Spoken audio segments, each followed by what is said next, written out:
Olá pessoal, hoje iremos falar sobre micro-organismos indicadores.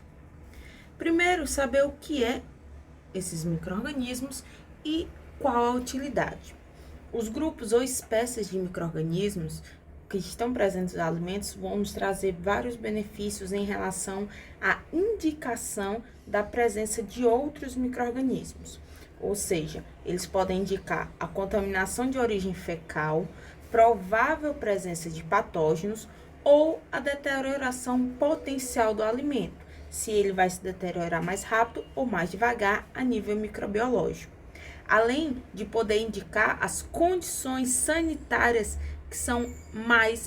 que estão inadequadas, tanto no processamento, na produção e armazenamento.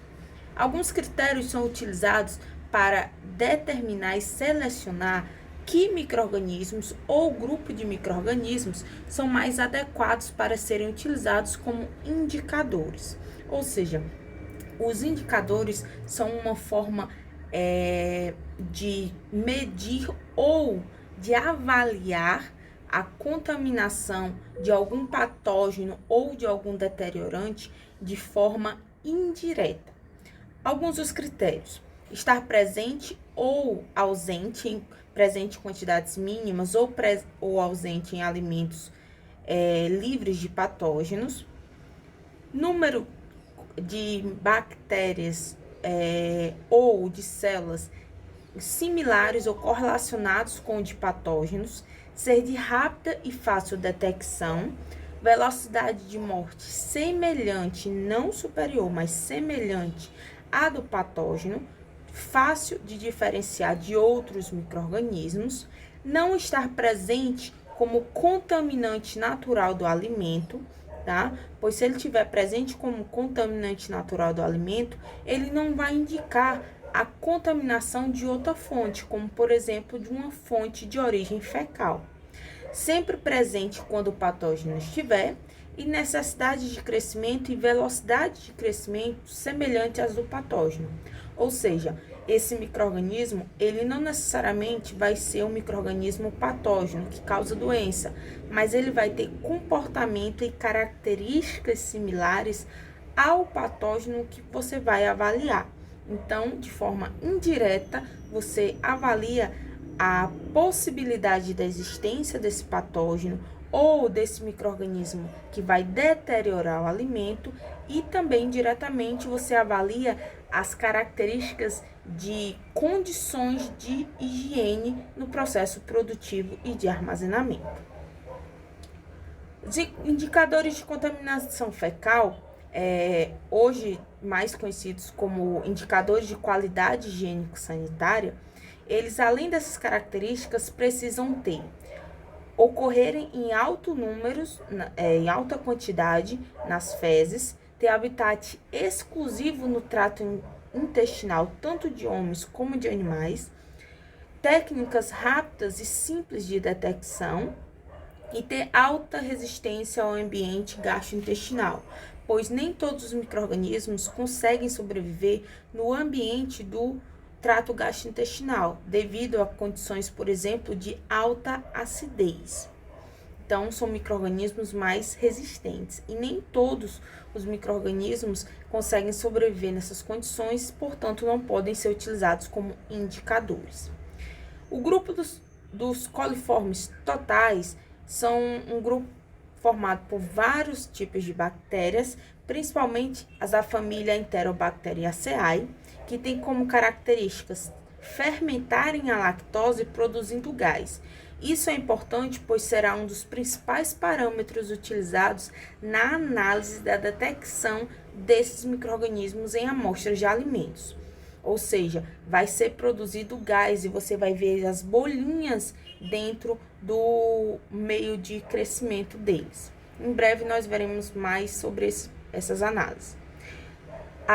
Eles são incubados, ou seja, a temperatura ótima para eles crescerem durante a análise é de 35 a 37 graus, e em 48 horas você já consegue visualizar os resultados. São bacilos gram-negativos e não formam esporos. Das bactérias desse grupo, as principais pertencem a 4 gêneros: Escherichia, Enterobacter, Klebsiella e Citrobacter, sendo que a Enterobacter, Klebsiella e Citrobacter estão presentes tanto no trato intestinal como em outros ambientes.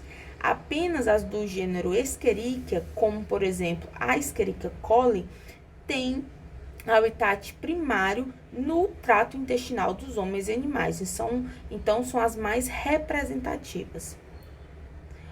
O grupo dos coliformes, dentro dos grupos dos coliformes totais, nós temos um subgrupo chamado de coliformes termotolerantes, ou antigamente chamado de coliformes fecais. Esse grupo é um grupo menor, já que ele está presente dentro dos grupos dos coliformes totais, e eles têm a capacidade de fermentar a lactose também, mas em temperaturas de 44,5 a 45,5 graus por 24 horas. Então, ao você incubar, colocar para crescer esses micro-organismos em um meio que tem a lactose, após 24 horas e eles estiverem nessa faixa de temperatura, eles irão produzir gás. Se não produzir gás, eles não são desse grupo de coliformes termotolerantes, mas podem ser do grupo maior, que são os coliformes totais. 90% das culturas de E. coli dão positivas nesse teste, ou seja, há presença de gás nesse teste, então a gente considera como positivo. E apenas algumas cepas dos gêneros Enterobacter e Klebsiella apresentam positivo nesta análise.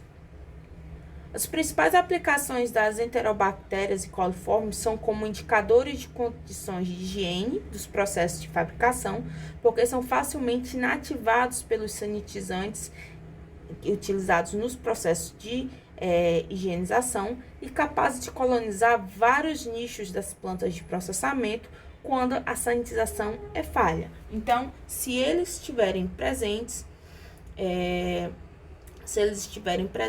então será uma forma indireta de avaliar essa sanitização. Aqui, os coliformes são indicadores de falhas de processamento, também no pós-processamento, tá? A E. coli, ela é um indicador, a Escherichia coli ou E. coli é um indicador de contaminação fecal em alimentos in naturas, mas não em alimentos processados, tá? Pois ela não sobrevive à maioria dos parâmetros de temperatura de um tratamento térmico. Em vegetais frescos, o único indicador válido de contaminação fecal é E. coli, tá? Já em alimentos frescos de origem animal, o número elevado de bactérias da família Enterobacteriaceae pode indicar manipulação não higiênica ou armazenamento inadequado. Tá vendo que todas essas indicações são indicações indiretas de condições inadequadas de higienização e de produção e que podem também indicar a presença de outros micro-organismos com características semelhantes. Só uma correção, aqui em cima está escrito coliformes termotolerantes, o correto é termotolerantes. O gênero Enterococcus, como por exemplo as espécies Enterococcus faecalis, faecium, elas têm restrição de uso como indicador de contaminação fecal porque elas estão presentes em ambientes diferentes do trato intestinal, tanto no trato como, por exemplo, em outros ambientes como o solo. Mas são utilizados, porém não são tão apontados de forma eficiente como os da família Enterobacteriaceae.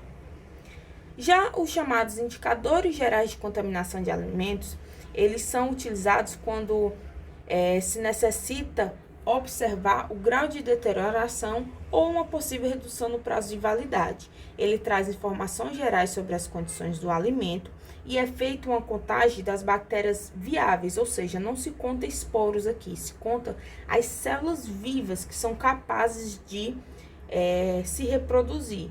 Então, em meios de cultura, ou seja, em substâncias que simulam as condições de um alimento e tem todas as substâncias necessárias para crescer essa bactéria. Você adiciona amostras diluídas de alimentos, conforme os protocolos de análise, e coloca para crescer, ou seja, para incubar, que é o termo correto, ou seja, incubar significa você permitir que o micro-organismo cresça nas condições perfeitas, você quer que ele cresça, então você incuba o alimento com o meio de cultura adequado, a temperatura e condições de presença ou ausência de oxigênio adequados. E assim você vai ter análise. Aqui nós temos umas fotos. Aqui os meios de cultura, que eles são diluídos, tá? Misturados ao alimento também diluído na concentração, e você obtém essas pontinhos, como nós vimos as unidades formadoras de colônia. E aqui nessa foto embaixo nós temos na esquerda quase praticamente impossível de você contar e na direita mais fácil de contar. Isso é o que eu citei aqui, diluição de alimento. Então, quando você faz a análise e a placa onde cresceu os micro-organismos, que nós chamamos essa placazinha redonda de placa de Petri, tem muito micro-organismo que não dá para contar, então isso significa que você precisa diluir mais o alimento, tá? Isso não vai influenciar porque você vai considerar isso nos cálculos. Nós veremos isso com mais detalhes depois. Então, você tem que chegar a um ponto de diluição que ele seja contável, como nós temos na esquerda, na foto da direita, desculpe. Aqui uma imagem, né, de uma mão altamente contaminada, onde nós encontramos vários tipos de colônias de bactérias, de leveduras e também de fungo. Esses maiores, como este aqui é um fungo. Nós temos essas mais leitosas, algumas são bactérias e outras são leveduras. Então, olha a importância da higienização de uma mão, tá?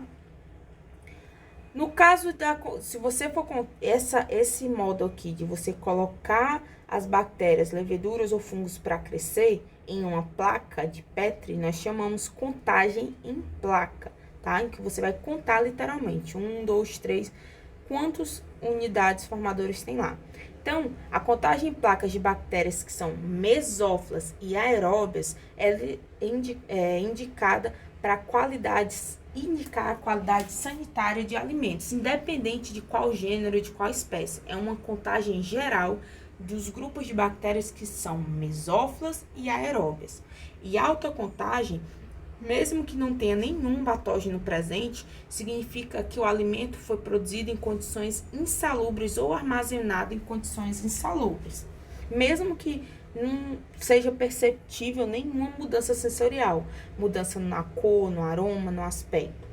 E uma dica, todas as bactérias patogênicas de origem alimentar são mesófilas. Daí a importância dessa análise de bactérias mesófilas, pois isso vai indicar que o alimento teve condições propícias para o crescimento dessas possíveis bactérias patogênicas.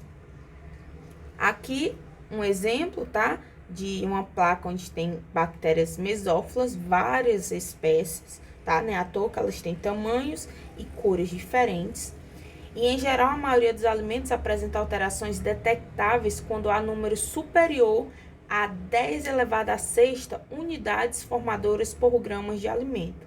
Ou seja, 10, coloquei o 1 e 6 zeros depois. Ou seja, 1 milhão de UFC por grama de alimento. Já a gente acha muito, mas é uma quantidade baixa de contaminação em relação a outras situações extremamente inadequadas de produção de alimentos, tá? Então, mas há exceções, é claro.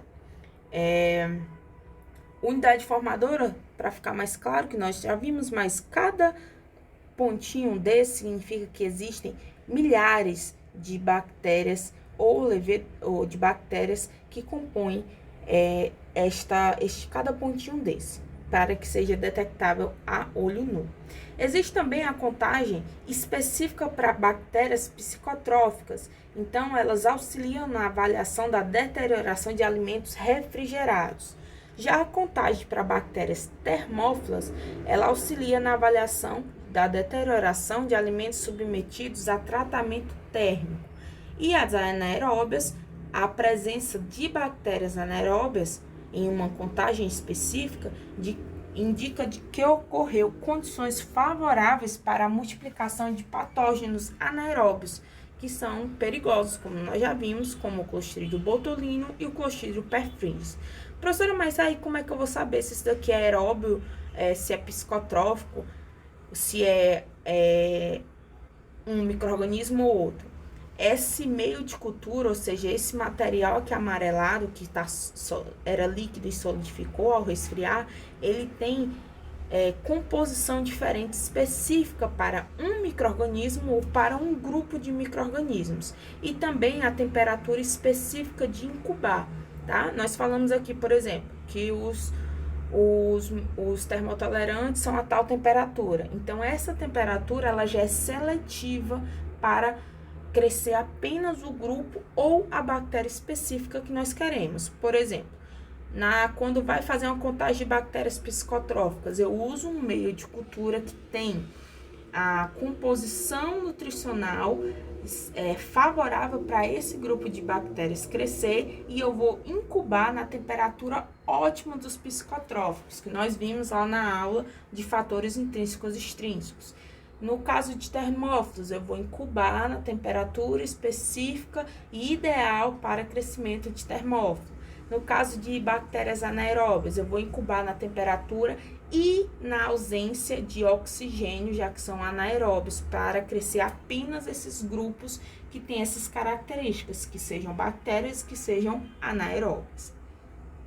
No caso de bolores e leveduras, que nós chamamos o grupo dos fungos, a detecção desses bolores e leveduras indicam condições perigosas para a saúde pública, pois podem ter ocorrido produção de toxinas, ou seja, chamadas micotoxinas, que são as toxinas produzidas por bolores, e indicam contaminação por condições precárias de higiene em alimentos ácidos e de baixa atividade de água. Atenção a isso, tá? É comum baixas contagens de bolores e leveduras em alimentos frescos e congelados. Porém, se o crescimento do bolor chegar a ser visível ao olho nu ou tiver um alto número de leveduras, ela se torna perigosa e a vantagem é que ela é facilmente detectável pelo consumidor e até dentro da empresa que está produzindo. O que se torna mais fácil de detectar do que bactérias, onde você não consegue visivelmente ver essa alta contaminação, pelo menos nas etapas iniciais. Aqui algumas imagens, tá, de bolores que crescem em placa, tá, ó. Aqui algumas leveduras, que são essas de cima, e alguns bolores embaixo. Aqui uma foto, até a minha essa foto, tá? De várias bactérias. Olha, você vê que elas têm colorações diferentes. Aqui não dá para contar, a gente teria que diluir e fazer de novo a análise. Aqui, bem próximo, olha, os fungos. Como é que fica um fungo, vendo assim da lateral. Aqui, uma placa que tem fungos e leveduras. Essas mais leitosas aqui da ponta, essas aqui, brilhosas, são fungos, esses outros são bactérias. E aqui de lado, para você ver como tem, né, as hifas, características dos fungos, tá? Esse pozinho. Bom, aqui algumas referências, façam os exercícios, envie suas dúvidas e até a próxima aula.